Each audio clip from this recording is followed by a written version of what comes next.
Here comes Pepe. Welcome everybody! Today I will show you my special Boot Messi build that is different than most others, and on top of that I will show you in-game footage of this very build to explain all of my decisions. I have almost 700 games with this build and I love it. I optimized it for a center forward for my personal playstyle, so if yours is similar, you might love it as well. It's 6 in shooting, 8 in dribbling, 10 in dexterity and 12 in lower body strength. Let's start with the biggest difference to other builds. I have 12 points in lower body strength. The main reason why I do this is because of the speed. Watch this. Look at Messi's current position, a bit over the center line.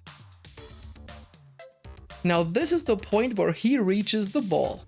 Remember, this is where he started, which is even outside of the screen now. So except for a little part in the beginning where acceleration matters most, speed is by far the most impactful stat for the total distance Messi can cover. On top of that, now when he has the ball and dribbles, speed is still important because the dribbling stat decides how much of his speed he can maintain while on the ball. This allows him to outrun many defenders. It can also, like here, put you ahead just far enough to double touch block into the defender. Note that this is Saliba, one of the faster defenders. I have scored countless goals with a well-timed through ball and the defenders being unable to catch up to him because he will create a gap big enough even before he reaches the ball, and he doesn't get a lot slower with the ball because he has great dribbling, but I'll get to that later. A little off-topic tip here, by the way: if you turn away just a little from a charging keeper in the last second like here, you can make him get a red card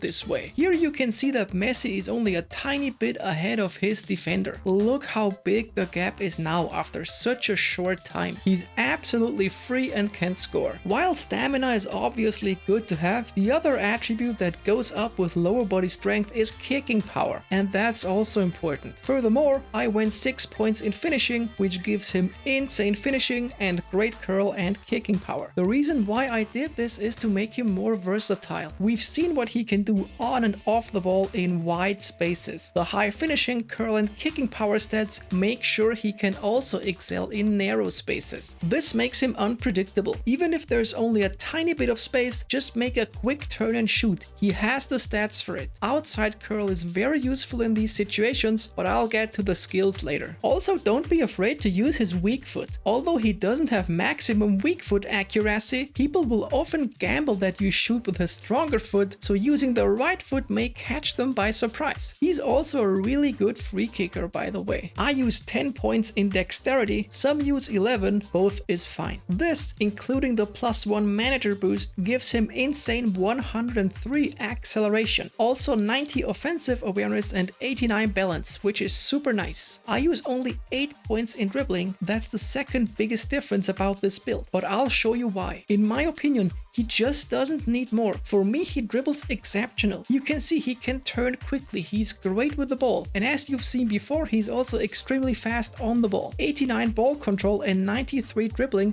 are pretty high anyway. 84 tight possession actually isn't, but the reason why I think he performs well above these stats is for one, his player ID, and second, in my opinion, smaller players generally perform better on the ball, even if their dribbling and balance stats are lower than taller players. Now, before I show you what skills to use and clips showing why, let's talk about passing and aerial strength, which I didn't spend a single point at. The reason is pretty much the same for both. He is good enough and the points are better elsewhere. Almost all of the passes he does for me were quite simple, and since he already has one touch pass and through passing, his passing stat is enough. 79 isn't even that low anyway, and if he needs to do more difficult or longer passes, there's a good chance these will actually work. Putting points in aerial strength would be completely wasted in my opinion. We can be glad he has 86 in heading and the heading ability, which makes him win a lot more headers than other players with his physique, but he will never be able to challenge physically dominant tall players consistently, and you would miss the points in other areas. Let's go to the skills. Acrobatic finishing probably needs no explanation. Every forward should have it. I recommend flip flap because since he already has double touch and soul control, it upgrades his his double touch animation. This makes the double touch block that I've already shown you before a bit stronger because of the different horizontal movement. I always felt better with the ball roll animation anyway, even without considering the block, so I absolutely recommend this. Another skill I use is outside curl. It's very useful when you run at the goal in a non-optimal angle, which happens a lot. I have scored like this many times, absolutely recommend it. The next skill I gave him is fighting spirit. Not only does it help with his stamina, it also helps him keeping balance in close duels. Look how two defenders like twice his size struggle to duel him. If the third defender doesn't interfere, this is a goal. The last skill I use is Marseille Turn. Since the defensive AI works differently now than back when I got the card, it's unfortunately not as good anymore. So if you like, you could use a different skill here, like any other feint or whatever you like. That's it, people. Thanks for watching. I hope this video was useful for you. I'd love you subscribed, liked or commented. Until then, guys, take it easy. Shaka!